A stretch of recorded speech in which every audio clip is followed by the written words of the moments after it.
नमस्कार दोस्तों, मैं हूं सुरीत श्याम और आप देख रहे हैं वर्कर वॉइस डॉट इन। दोस्तों, आप में से जो लोग भी कर्मचारी हैं, कहीं काम करते हैं और जिनका पीएफ अकाउंट है, उनका ये अक्सर सवाल होता है कि क्या पीएफ का पैसा हमें डबल मिलता है या डबल जमा होता है। आज हम आपको बताएंगे कि जो आपका पीएफ का पैसा कटता है, क्या वो आपको डबल मिलता है या नहीं।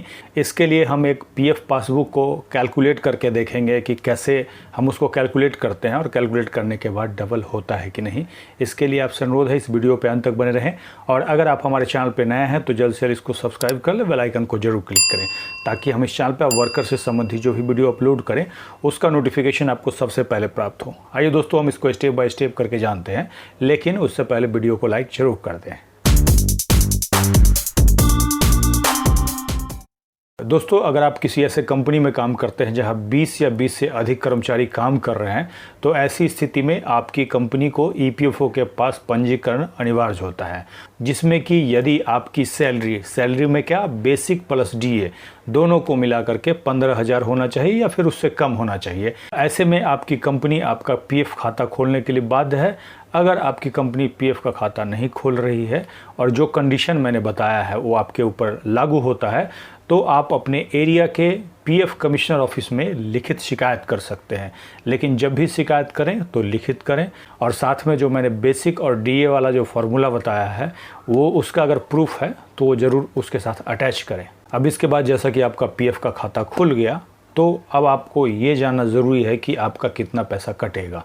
तो जैसा कि मैंने बताया, आपकी जो सैलरी है बेसिक और डीए, इसका 12% आपकी सैलरी का जो पीएफ में कंट्रीब्यूशन, आपका हिस्सा यानी कि एम्प्लॉई कंट्रीब्यूशन जो है वो कटेगा। ठीक उतना ही आपकी कंपनी अपने तरफ से, यानी कि जैसे कि आपका 12% उधर से कटा तो 12% वो भी आपके पीएफ अकाउंट में जमा करती है। जिसके बाद 12% और 12% को जोड़ देता तो 24% हो गया और आपका जो पीएफ का पैसा हो गया डबल हो गया। लेकिन इसको चेक कैसे करेंगे ये जानना काफ़ी ज़रूरी है। अब आइए हम इसको एग्जाम्पल के रूप में समझते हैं। मान लीजिए सोनू नाम का एक कर्मचारी है जिसकी सैलरी यानी कि बेसिक और डीए 10,000 रुपये है। तो 10,000 का जो 12% यानी कि सोनू का जो पीएफ का कंट्रीब्यूशन सोनू के सैलरी से कटेगा, वो कटेगा 1,200 रुपया। और ठीक 1,200 उसका जो कंपनी है उसके पीएफ के खाते में जमा करेगा। और इस तरह से सोनू के जो पीएफ अकाउंट में है 1,200 प्लस 1,200 2,400 रुपये जमा हो गए। लेकिन सोनू के पास जो मैसेज आएगा वो 2,400 रुपये का नहीं आएगा, क्योंकि सोनू का जब पैसा कटेगा और एम्प्लॉयर के द्वारा उसके पीएफ अकाउंट में जमा किया जाएगा तो जो 24% यानी कि 2,400 रुपया कटा है उसका मैसेज नहीं आएगा। क्योंकि जो पैसा आपका कटा है और पीएफ अकाउंट में जमा हुआ है उसमें से कुछ हिस्सा जो होता है ईपीएफ के पेंशन में भी जमा होता है, यानी कि आपकी कंपनी के द्वारा 12% जमा किया जाता है, उसमें से मात्र 3.67% ही आपके ईपीएफओ के खाता में जाता है और बाकी का 8.33 जो % है वो आपके ईपीएफओ पेंशन में चला जाता है। तो आपके पास जब भी पीएफ अमाउंट जमा होने का मैसेज आता है तो जो ईपीएफओ में जो पैसा जमा होता है, जैसा कि मैंने बताया, आपका 12% और एम्प्लॉयर के द्वारा 3.67% दोनों को ऐड करके ही आपके पास मैसेज आता है। और अक्सर लोग ये समझते हैं कि इसका डबल हमको मिलेगा, जबकि ऐसा नहीं होता है। जबकि होता यह है कि आपके द्वारा 12% और कंपनी के द्वारा जो 12% है वही डबल हो गया। आइए इसको हम पासबुक देख करके समझते हैं और आप भी अपने पासबुक को ओपन करके इसे मिला करके देख सकते हैं और खुद से कैलकुलेट करके देख सकते हैं। दोस्तों, जब आप अपना पीएफ का पासबुक डाउनलोड करते हैं तो कुछ इस तरह का दिखता है, जिसमें कि स्थापना का आईडी यानी कि जो आपका कंपनी है उसका एक आईडी होता है, वो यहाँ पे लिखा होता है, उसका नाम लिखा होता है, यहाँ पे हमने हाइड किया है। और जो कर्मचारी का मेंबर आईडी है और नाम है यहाँ पे लिखा होता है, जन्मतिथि यहाँ पे लिखा होता है, उसके बाद यूएनए नंबर जो कि आप जनरेट करते हैं यहाँ पे होता है।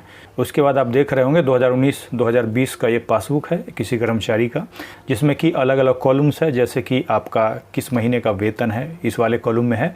उसके बाद विवरण है, विवरण के बाद आपका डेट ऑफ क्रेडिट विड्रॉल जो हुआ है उसका डेट लिखा हुआ है और ईपीएफ का जो वेज है यानी कि आपका बेसिक और जो डीए है उसका यहाँ पे कुल योग लिखा हुआ है।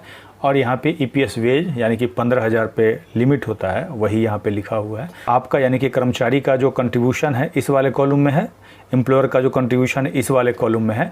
उसके बाद जैसा कि मैंने बताया था पेंशन अंशदान यानी कि पेंशन कंट्रीब्यूशन इस वाले कॉलम है। अब अगर यहाँ पे सितंबर 2019 का देखते हैं तो 18,460 रुपये का अगर हम 12% कर निकालेंगे तो 2215 रुपया होता है, जो कि एम्प्लॉई यानी कि कर्मचारी का शेयर यहाँ पे जमा हुआ है। अब जैसा कि मैंने बताया था, ठीक इतना पैसा ही आपके एम्प्लॉयर यानी कि कंपनी के द्वारा जमा किया जाता है, जिसमें से आपका कुछ शेयर क्या होता है पेंशन में चला जाता है और कुछ पैसा आपके ईपीएफओ में होता है।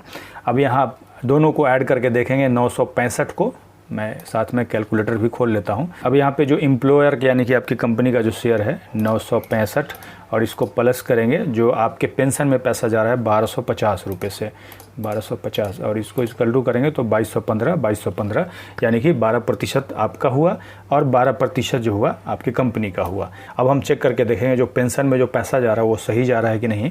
कर्मचारी का जो सैलरी है बेसिक प्लस डीए 15,000 से अधिक है। चूँकि ईपीएस के लिए 15,000 का लिमिट है, इसलिए 15,000 पे ही कैलकुलेट करेंगे।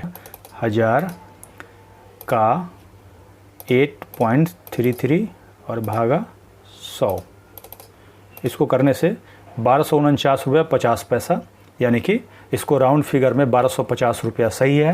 तो इस तरह से आपने देखा जो आपका 12% यानी कि यहाँ पे 2215 रुपया जो कटा है और कंपनी के द्वारा फिर 2215 रुपया दोनों मिला करके ये इस तरह से आपका डबल होता है।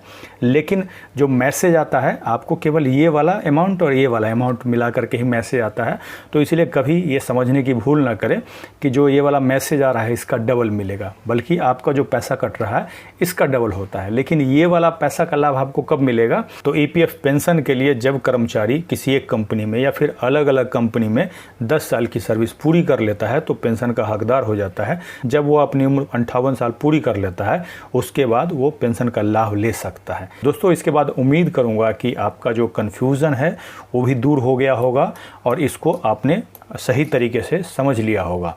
इसके बारे में फिर भी अगर आपका कोई सवाल हो नीचे कमेंट्स में लिख करके पूछ सकते हैं। वीडियो को लाइक करेंगे और अधिक से अधिक शेयर करेंगे ताकि अधिक से अधिक साथियों तक ये जानकारी पहुंच पाए। इसके साथ ही विदा लेता हूं, जल्द ही एक नई जानकारी के साथ मिलते हैं। धन्यवाद।